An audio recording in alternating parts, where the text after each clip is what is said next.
जी ऐवान सदर में नए चीफ जस्टिस पाकिस्तान की हल्फ बर्दारी का अमल मुकम्मल हो गया है। चीफ जस्टिस याह्या अफरीदी पाकिस्तान के नए चीफ जस्टिस उन्होंने हल्फ उठा लिया है। 3 साल के लिए उनकी मुद्दत होगी और इनका ताल्लुक खैबर पख्तूनख्वा से है, इसलिए खैबर पख्तूनख्वा की वज़ीर आला ने भी आज की इस हल्फ बर्दारी में शिरकत की है।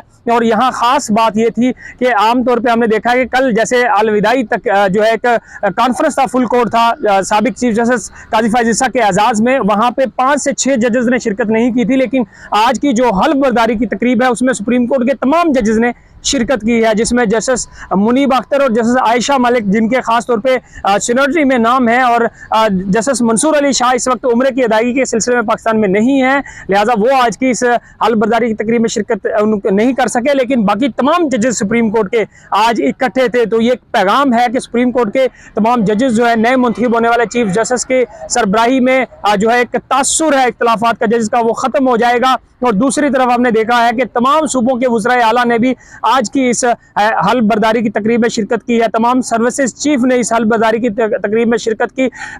सदर मुमलिकत आसिफ जरदारी ने नए चीफ जस्टिस पाकिस्तान से हल्फ लिया और उसके बाद जैसे ये तकरीब ख़त्म हुई तो बहुत सारे मेहमान चाय के लिए जो है वो चूँकि थोड़ा सा इंटरटेन हो रहे थे और गपशप चल रही थी, लेकिन बहुत सारे मेहमान जैसे ही हल्फ बर्दारी तकरीब मुकम्मल हुई तो वहाँ से रवाना हो गए। और यहाँ पे रेड जोन में सिक्योरिटी के सख्त इंतजाम किए गए थे। ऐवान सदर के बाहर जो मेरे बैक साइड पे बिल्डिंग है वहाँ काफ़ी ज़्यादा सख्त इंतजाम किए गए थे। तो अब जो है ये हल्फ बर्दारी की तकरीब का अमल जो है मुकम्मल हो गया है और तमाम मेहमान जो है ऐवान सदर से अब रवाना होना शुरू हो गए हैं, यहाँ से रवाना हो गए हैं। और इसके साथ ही एक सुप्रीम कोर्ट में जो नए दौर का आगाज़ हो रहा है, और हमने देखा है कि साबिक चीफ जस्टिस काजी फैज़ ईसा और इससे पहले जस्टिस उमर अता बंदियाल के दौर में सुप्रीम कोर्ट को काफ़ी ज़्यादा जो है तनाज़ात का सामना करना पड़ा, जजेस इख्तलाफात का सामना करना पड़ा। बहुत सारे ऐसे फैसले आए जिसकी वजह से सुप्रीम कोर्ट तवज्जो का मरकज़ बनी रही। अभी भी सुप्रीम कोर्ट में ऐसे फैसले पेंडिंग हैं जिनके फैसले होना बाकी हैं।